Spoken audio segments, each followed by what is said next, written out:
So who's saving me by steering for me?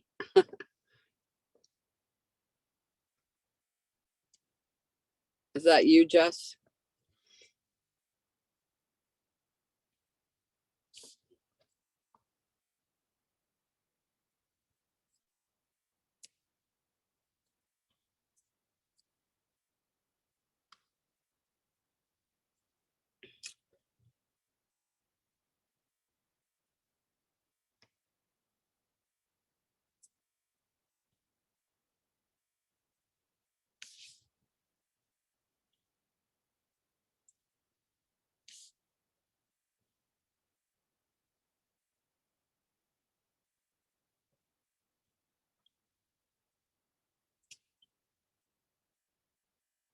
So have we let all our guests in? Yes, we have. I think so. Well, I want to welcome everyone to the membership meeting. I apologize for being off camera. I didn't quite make it very far and I'm in my car. So anyway, we have a great agenda. We will go ahead and get started on it. If we can start with the land acknowledgement. I'm happy to read this. A land acknowledgement is a formal statement recognizing the indigenous people of a place. It is a public gesture and an appreciation for the past and present indigenous stewardship of the lands we now occupy. The Anchorage Coalition to End Homelessness and the HPRS Advisory Council would like to acknowledge that we gather today on the traditional lands of the Dena'ina Athabascan. For thousands of years, the Dena'ina have been and continue to be great stewards of this land. It is with gratefulness and respect that we recognize the contributions, innovations, and contemporary perspectives offered in the Upper Cook Inlet Dena'ina. Okay, so we start with a mission moment. Does anybody have a mission moment to share?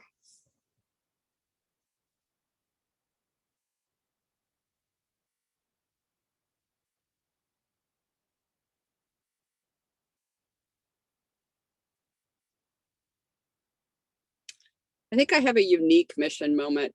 I think we work in a world in which often great people move between organizations. And I just want to acknowledge Jess and all of her work over at Rural Cap, which has done a tremendous job, and now being at the coalition.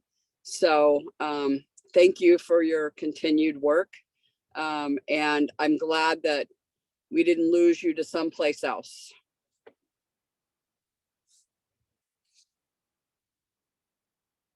Does anybody else have any mission moments they would like to share?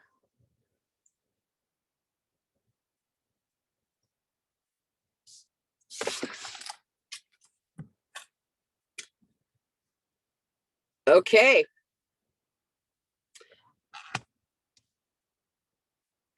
So I believe my job is to kind of recap what we did in the previous meeting. I should have paid more attention, Jess, when you were my wonderful chair. So anyway, there's some great action that's being taken place. One that we voted on with the coordinated entry committee that was brought forward. It is a action that really it's designed to make sure that our list with coordinated entry remains active, but yet a very solid tool for us to be getting people access to the services. So we voted on the fact that after 3 months of no contact, a person would be removed be closed from the coordinated entry. But with the caveat, when we do find and we do have contact with that individual, then they would be placed back at where they previously were listed. So there's no loss in their priority. It's just a matter of being able to also move people into the housing as we have been able to remain in contact with them. So that was the one action that we took from the coordinated entry. Also, we did a little bit of work on with data, and Sharon and Dakota shared some wonderful news that we're working again with some of the hospitals on a better space on discharge planning with those experiencing homelessness. And I'm really looking forward to that. I think that that is an area in which those that are most vulnerable will have a better coordinated discharge and not be discharged back into homelessness without options available to them. So that also is work that we're working on. The second thing, and I'm not sure if it lands in the data group, but we took a vote as a advisory council on the determining some clarification on HMIS lead. And the vote was to have ICA become our HMIS lead. And this is really in an effort to just continue to work closely with those that are experts in this area and coordinate and be really clear about it. So that vote was also taken at the council meeting. And if am I missing anything, other committee members?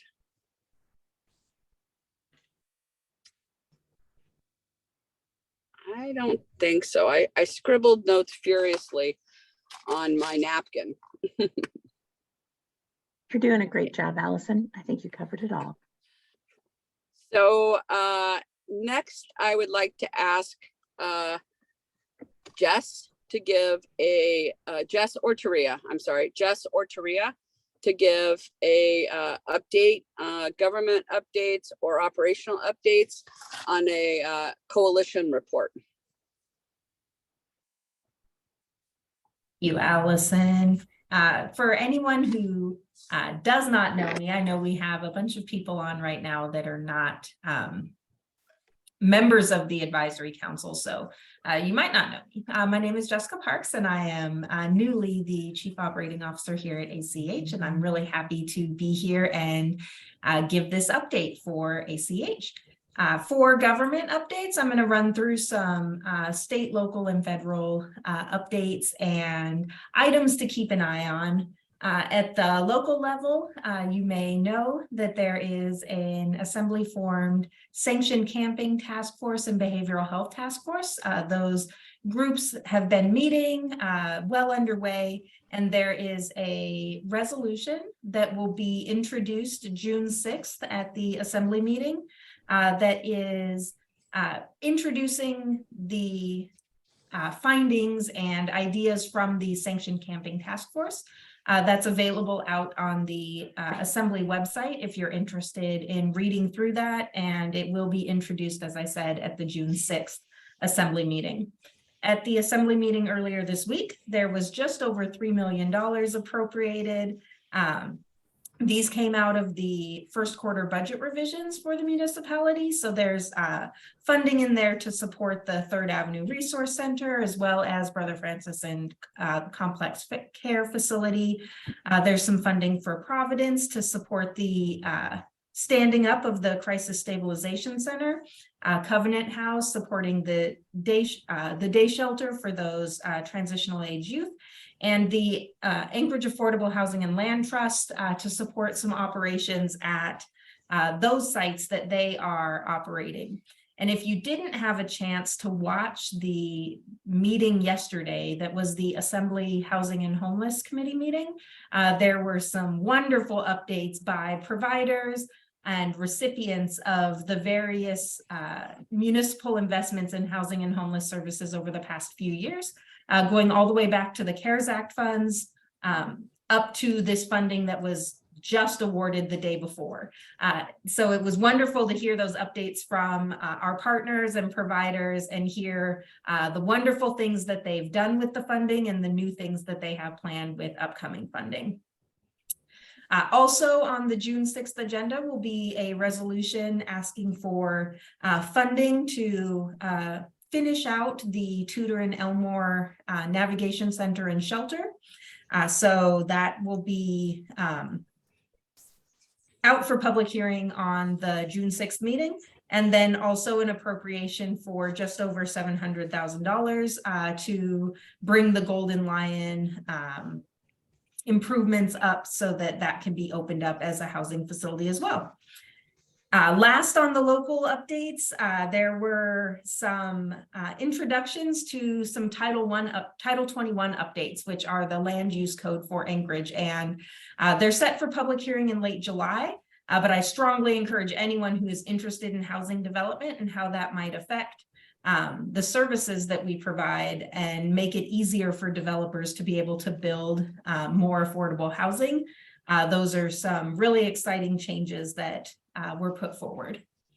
On the state side, the state legislature did adjourn after one day in a special session with an agreement on a budget for housing and homeless services. One thing I did just want to highlight that the special needs housing grant funds that were cut in the governor's budget by $500,000 did not end up getting restored in any budget amendments. So that is a reduction in that funding. We are watching closely and having conversations with AHFC and the Mental Health Trust Authority to determine if there is any other funding that might be making up that gap and what that effect might have on grantees going forward. And then at the federal level, I'm sure everyone has been watching the news with the standoff, quite what term to use around raising the debt ceiling. One of the big concerns for providers of housing and homeless service programs is that the proposal would enact some cuts to some of those programs. So watching that closely to see where that budget ends up and what those programs will look like. And hopefully we'll have good news updates on that, and that we are talking crisis averted the next time we have a conversation about that. On operational updates, just to share that Meg, the executive director of ACH, is on leave right now. She'll be back the first week of August. So until then, myself as the chief operating officer and Taria, our senior director of systems and improvements, and I hope I got her title right, are manning the ship over here. So if you have any questions or anything that you are wondering about, you can reach out to both of us via email. If you send an email to Meg, you'll get an out-of-office reply that does give our email addresses as well, so you can connect that way. Otherwise, operational updates. Looking forward to finishing up signing our grant agreement with the municipality for the expanded outreach services. And one of the things that we'll be putting in place as part of that expanded outreach is mini project Homeless Connect services throughout the summer, where we will be really taking that model of the pop-ups and melding that with the old Project Homeless Connects that were held prior to the pandemic, and bring those expanded services out to the community and out to people experiencing homelessness, and both sheltered and unsheltered homelessness. Whew. On that, if anyone has any questions, I'm happy to answer them. And as I said, happy to connect via email as well.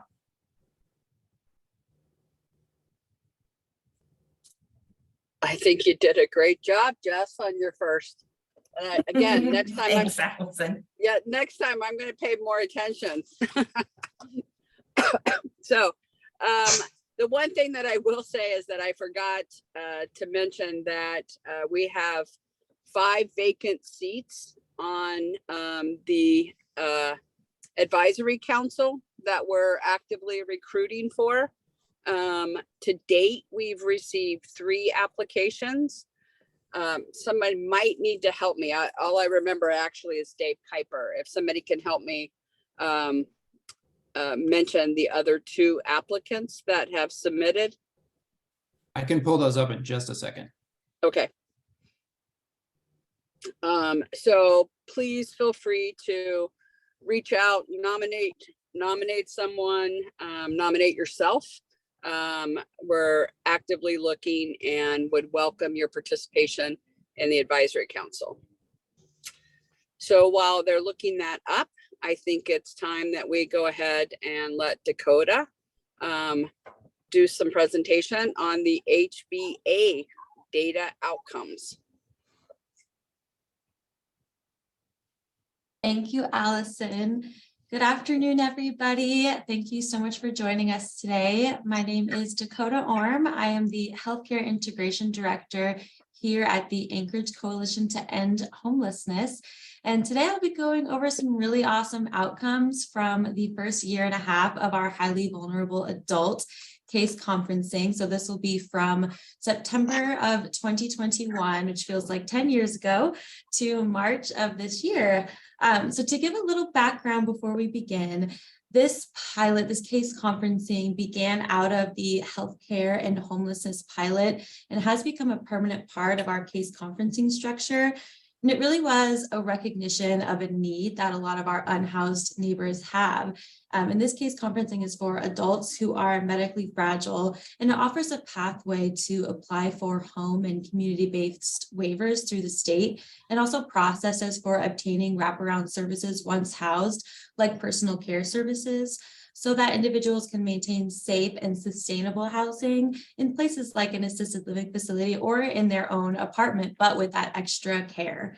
So we partner with different homelessness prevention and response system providers, and also the health department's Aging and Disability Resource Center to have experts in the room to really find the best solutions for everybody and that are person-centered.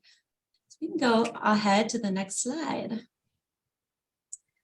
So there are a few things to consider before we dive into the numbers. So as we know, the population that we work for are pretty varied and often very transient and highly vulnerable. And this is a lengthy process for housed individuals as well to apply for home and community-based waivers, and is often made a little bit longer for those who are unhoused just due to the nature of their situation. We've also, over the last couple of years, have had a changing shelter environment with the Sullivan closing and opening, and also a changing provider. We've had 3 different providers for the Sullivan Arena and Mass Care shelters.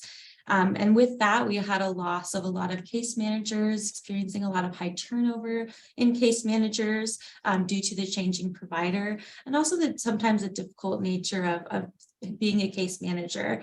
And we recognized that a barrier to being case conferenced was having a case manager. And so for the first year and a half of this new case conferencing that we were trying, those who had a case manager were the ones who accessed the process.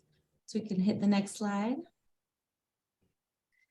So you'll see here just some demographics of those that we did case conference. So about 8% of all individuals that we went through were veterans. And you'll see that we broke it down by race and also age. And so 55% of everybody that we case conference was American Indian and Alaska Native. And that is representative with about how many people that are experiencing homelessness that are American Indian or Alaska Native. 32% were white, 7% were Black and African American, and about 5% were Asian American, and only about 2%, I think it was like 1 or 2 people where that data was not collected. And you'll see also the age range ranges pretty higher. Our average age of folks is 63, which is about the average age for anybody to be applying for home and community-based waivers and also applying for different personal care services. We can go to the next slide. So before we go dig into more numbers, just taking a step back. So the median days between somebody being identified for this process and identified for a person-centered intake and then completing that person-centered intake is 14 days, so about 2 weeks. And a person-centered intake is the first step in applying for a home and community-based waiver. It does not decide eligibility, but it helps the state and their care coordinator identify what an individual's needs are and what level of care they could be looking for. And when somebody does a PCI, they do last for a year. So oftentimes, even if somebody might not be really interested in pursuing a home and community-based waiver, we'll still complete the PCI. And so that way it's done and that first step is already taken care of, because we have had some folks that do change their mind and become more open to different housing options. And the ADRC, which is the Aging and Disability Resource Center, who completes the person-centered intakes, they have a self-reported 72-hour turnover time from when you request an appointment and they complete that person-centered intake. So the 14 days is from when somebody was referred within the case conferencing and then the PCI was completed. But the ADRC has their own kind of 3-day window. And we can go back just one more little bit. There we go. The average days between somebody's first time being case conference and their exit was 150 days.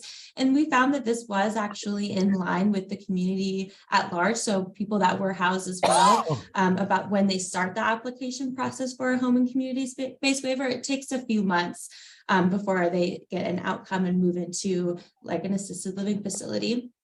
And really exciting that 42% of all of our clients that we case conference, so out of 60 people, they were housed. And the different kind of housing outcomes were between entering into an assisted living facility and independent housing with additional supports like personal care services, or moving in with a family member who was a caregiver.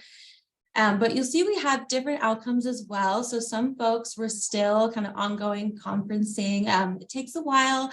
Oftentimes, we'll go over some reasons in a bit, but oftentimes, just getting somebody used to the idea of what an assisted living facility is or what it means to have somebody come into your home and help take care of your needs.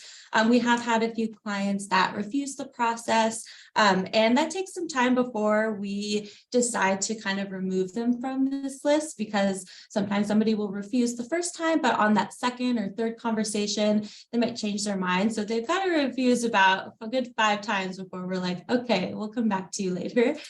And some folks were found ineligible, whether they had, too much income or they owned property somewhere. A couple of folks we lost contact with just over the last 2 years. And then unfortunately, we had a few clients that did pass away throughout the process. So we can go to the next slide. So you'll see here we have it broken down by different outcome. So 23% of everybody did go into independent housing with additional care, and 18% went into an assisted living facility. And then you'll see we still have a good almost a third of people that we're still working with and still case conferencing. And you'll see the other pieces broken down, and this will be also in the packet that you'll have. So you can go to the next slide. And here you'll see race per housing outcome. So these are the outcomes for those who were in an assisted living facility and independently housed. So 42% of those that were housed were American Indian or Alaska Native, and 42% were white, 8% were Asian, 4% Black, and then 4% that data was not collected on that couple of individuals. So you'll see that while we had 55% of people that were case conference were American Indian Alaska Native, 42% were housed. And while we only had, I think, 33% that were white, we had 42% were housed. So it's just something to pay attention to as our community really starts to look at racial equity and in housing outcomes. So we can go to the next slide. So I wanted to just take a couple minutes and talk about why some folks might refuse this option. And you'll see that they've refused assisted living even if they qualify for that type of housing. And this is due to many legitimate factors. And the ones that we've heard the most are kind of this perceived loss of freedom, kind of worried about going into an institutional setting, and then perceived loss of income. And this is because any kind of income that they have, a lot of it does go to the room and board, and depending on the facility also goes towards their care as well, and also food. And some folks, they have a partner or a pet that they don't want to live without, and their partner may not qualify for an assisted living facility, but also isn't able to be a caregiver. So that's a very legitimate reason that some folks opt out. And also sometimes the process is quite long. As you saw, 150 days, that's a long time to be moving through something. And throughout that, you might change your mind or find something else that tickles your fancy, and that you would prefer. And so these are reasons why somebody opts out of assisted living specifically. This isn't talking about any other type of housing or shelter. And so the different things that we've done throughout this to kind of help clients move along, help individuals understand what exactly that they're getting themselves into. We created a client and case manager friendly brochure. And this is for case managers to use to kind of help facilitate that first conversation on what an assisted living facility is and what the process is, kind of what benefits you're getting.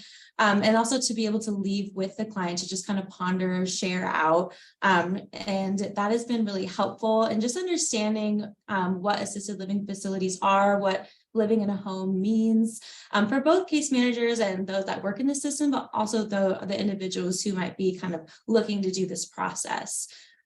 Also, a big part is we started Medicaid applications early in the process to shorten the time it takes to determine eligibility for the state. I'm sure a lot of you know and have heard that the state kind of has a bit of a backlog when it comes to Medicaid applications and SNAP applications. So we do start, if they're not already on Medicaid, which luckily a lot of our individuals that we work with are, but if they're not, we make sure to start that Medicaid process really early to be able to kind of help shorten the time so it doesn't take too long. And also, we've increased accessibility through emails. So Catholic Social Services and ACEH had created emails for clients to use on their applications to kind of help streamline that process, and making sure that the clients were always staying up to date on where they were at in the process. We can go to the next slide. Also, I wanted to take a moment to talk about why we may have lost contact with some folks. And you'll see that, there are a few reasons, a few clients that providers have lost contact with throughout the process. And this is due to, as we mentioned earlier, the high turnover with case managers and kind of changing providers. And some folks weren't, picked up by the new incoming case managers and providers, or they decided to go to a different shelter or become or opted to be unsheltered sometimes because Sullivan might not have felt safe for them, or different shelters were full. And then also, like we mentioned, the closures and reopenings of emergency cold weather shelters, particularly last summer when we moved to Centennial, we lost a lot of folks kind of in the mix. And it were difficult to locate also with year-round camp abatements that were happening that were new as of winter of 21 to 22 and 22 to 23. So those are the different reasons that we've lost contact. It's been a handful of folks, but as soon as we make contact with them again, they're right back on the list and picking up right where they left off. And with that, I think that is my whole spiel. So I really appreciate all of your time today. And I just want to thank the partners that have been so willing over the last few years to try new things as we work to end homelessness with person-centered plans and outcomes at a very difficult time in the community and in the world. And so I'm happy to have any questions or conversations. And I can also put my email in the chat if you'd like to reach out with questions that may come up later, or wondering how your organization might want to get involved.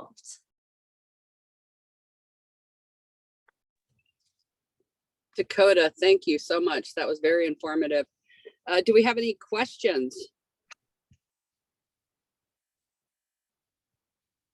If somebody can help me just monitor the chat, because I know, and I do want to just do one little update. There are 5 applicants: Dave Kuiper, Clark Halverson, Grace Gallagher, Cesar Ramirez, and Gail Lofton.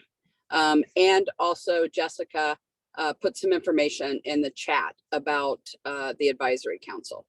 So now we'll go, and also I see Dakota has put her email in for any questions as well.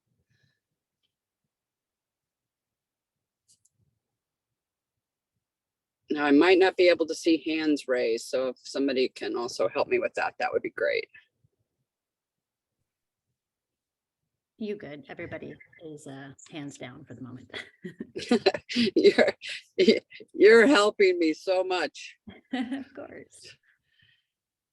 I do want to say, Dakota, I don't know if you realized when we all started with the HUD demonstration project in like 2017, one of the things that we did as an organization, as a community with youth providers, is we also did a profile of HVY, highly vulnerable youth, as what led to that demonstration project. And the 3 characteristics of young people that had cycled more than 5 times in and out of shelter services were disabling condition, less than 2 permanent connections, and no income. And so as we looked for what we were going to do in the pilot project, CORE did a great job standing up host homes. Volunteers of America helped with permanent supportive housing, and Covenant House's role was creating permanent connections. So this information leads to better services. So I really appreciate all the effort of the group to also do this with HVA.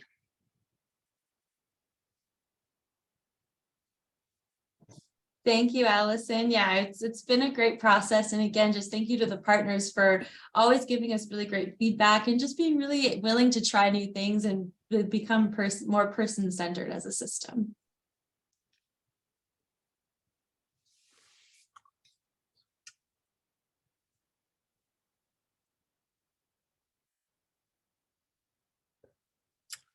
Well, I'm not seeing any questions. They're letting you off easy. I'll I take promise, it. guys, she could take some really tough questions. My email is in the chat in case anybody has a question that comes up later or you'd like to get involved. It's there, also on our website, ach.org.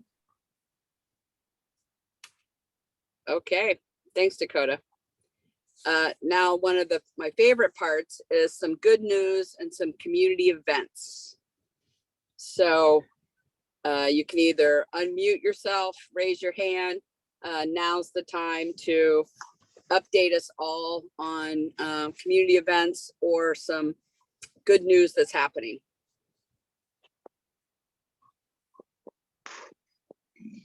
Excuse me, can I say something? Sure. Yeah, good afternoon. My name is Nelson Godoy, and I am the chairman of Faces of Hope Community Services. I don't know if you guys heard from me before, but I just like to introduce my project that I have since 2011 that is relating to the house and day labor and homeless project for Anchorage, Alaska. And I would like to take the chance, if you guys can allow me to introduce my project over to you, and that it will be a pretty good idea if you can implement some of the topics and the project that I have. So I don't know if I can have the chance to introduce my project over to you guys. If you can be nice and brief, we're happy for you to provide us some information about your project. Yeah, because you see, the main thing is my project is working. I've been working in this project since 1991 in Los Angeles, California. And then the project is especially for those people on the streets.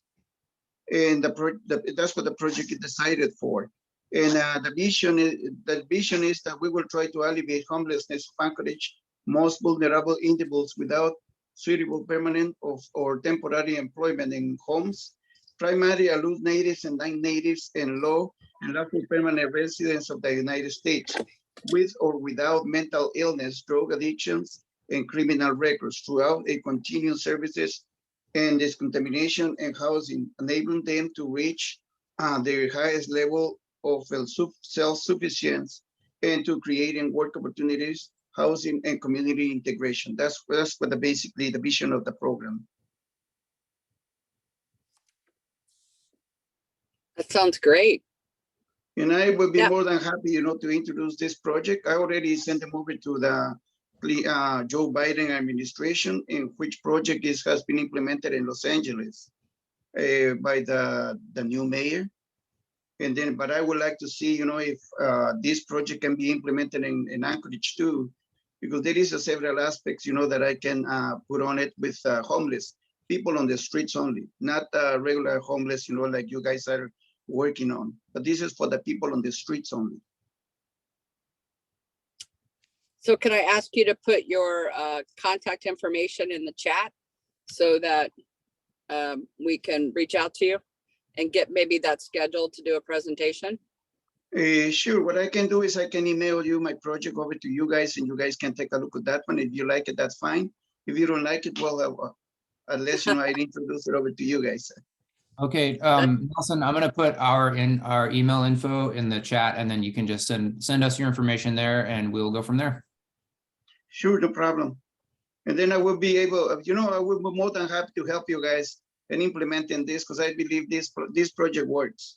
And but they didn't allow me to introduce the project over to you guys, because I've been trying for several times, and they don't really understand, what is the concept of this program, and they cannot make decisions, until they see the project. Because if it works for you guys, at least you guys can implement some of the things that I got on it. Well, I assure you the council will look at it. Sure. If you can send me your email, I will be more than happy to send it over to you. If you guys are interested in that, I can get my people, and then we can go and make a presentation. Sounds good. We actually put our information in the chat, and if you send your project to that email address, then we'd be happy to look at it.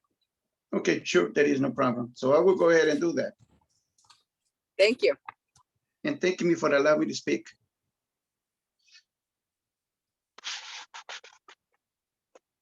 Do we have anybody else?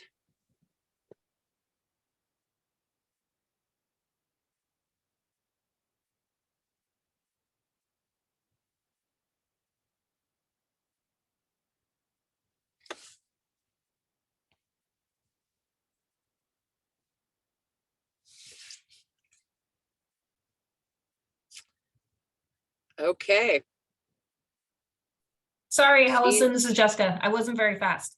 I am now going to be wearing my last 6 days of my Rural Cap hat. And I wanted to share with this group, it's kind of good news, I guess. I'm going to put a link in the chat, but Rural Cap was the recipient of a State of Alaska COVID Equity Grant.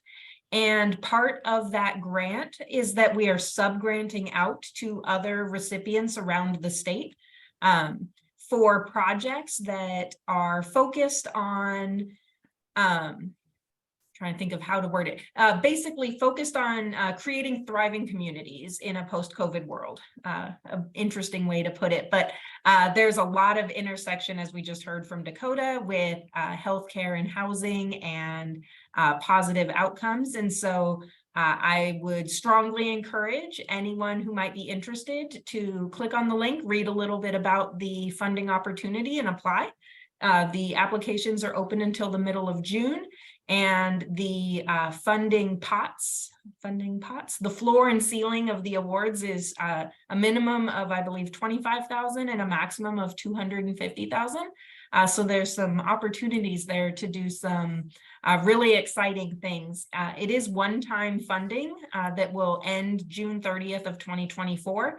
So projects that are ready to hit the ground and are looking for a year's worth of support, whether it's a one-time project or you're looking for pilot funds to start something. But I'll put the chat in there, put the link in the chat, and encourage anyone to apply.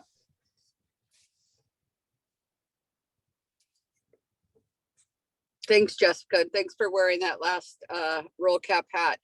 I do appreciate Rural Cap going after some of these awards that are able to disperse to other, and it's a big lift, and I appreciate your organization going after it. Absolutely. Hey, this is Julia. And I was just reminded while Jessica was speaking that Point Source Youth, which is a national organization that works on youth housing and homelessness interventions, has their national conference happening here in June. Registration is open right now, and it runs the 20th and 21st in New York City. Really encourage folks to check out that link that I just put over there in the chat, and I'll put the website up in just a moment. The reason that I thought of it is that there's some housing intervention around direct cash transfer happening around the country right now in order to establish best practice, especially in doing direct cash transfer with youth populations, but also with unhoused adults. So really good and interesting information, usually following their symposiums. There are recordings that are on their website, so you can go and watch those anytime for free. And then as a non-housing and homelessness related plug, on June 3rd on D Street, and then on June 24th at the Writer's Block, there are going to be 2 Pride celebrations celebrating and affirming our LGBTQ plus community. I encourage you as allies or as members of that community to come out and have some fun and listen to some music and support LGBTQ plus organizations in this community. Thank you, Julia.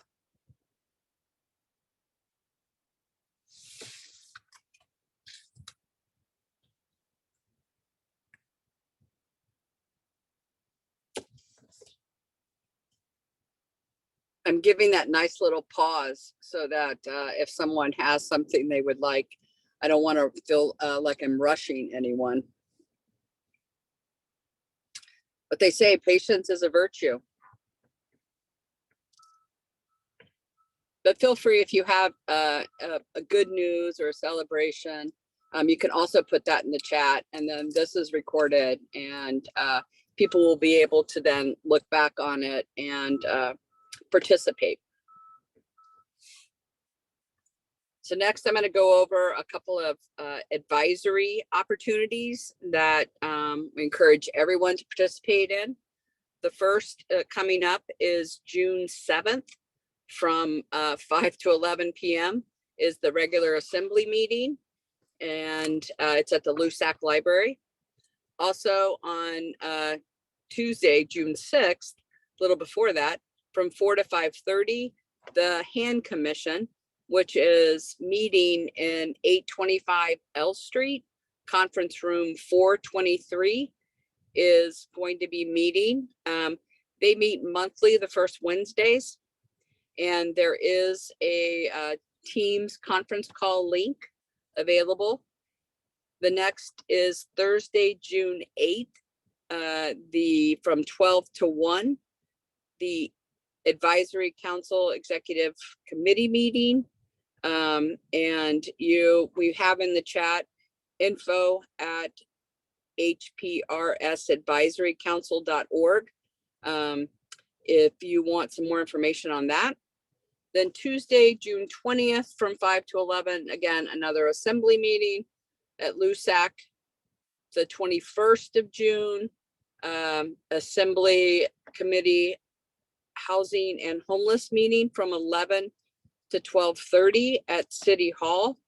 They do kind of change that time sometimes, so be mindful to watch, but that is at 11 o'clock on that Wednesday. Also Thursday, the 22nd from 4 to 5 is the next Advisory Council monthly meeting. And again, you can email us if you have any information you want us to review. Does anyone have any additional advocacy opportunities that they would like to bring forward to the group?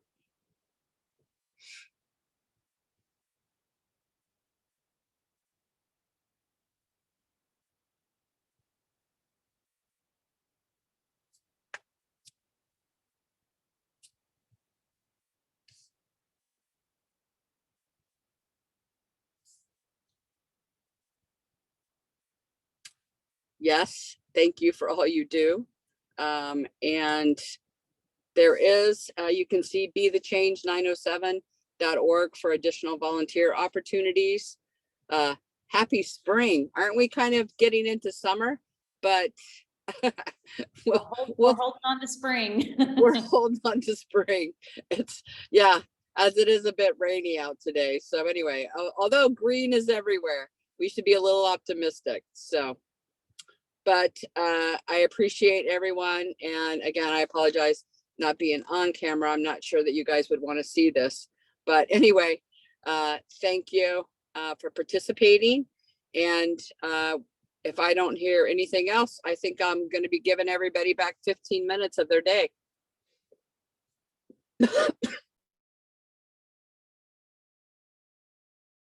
Thanks, Allison. Have a good day, everyone.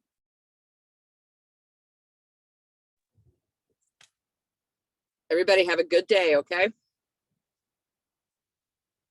Thank you. Bye-bye.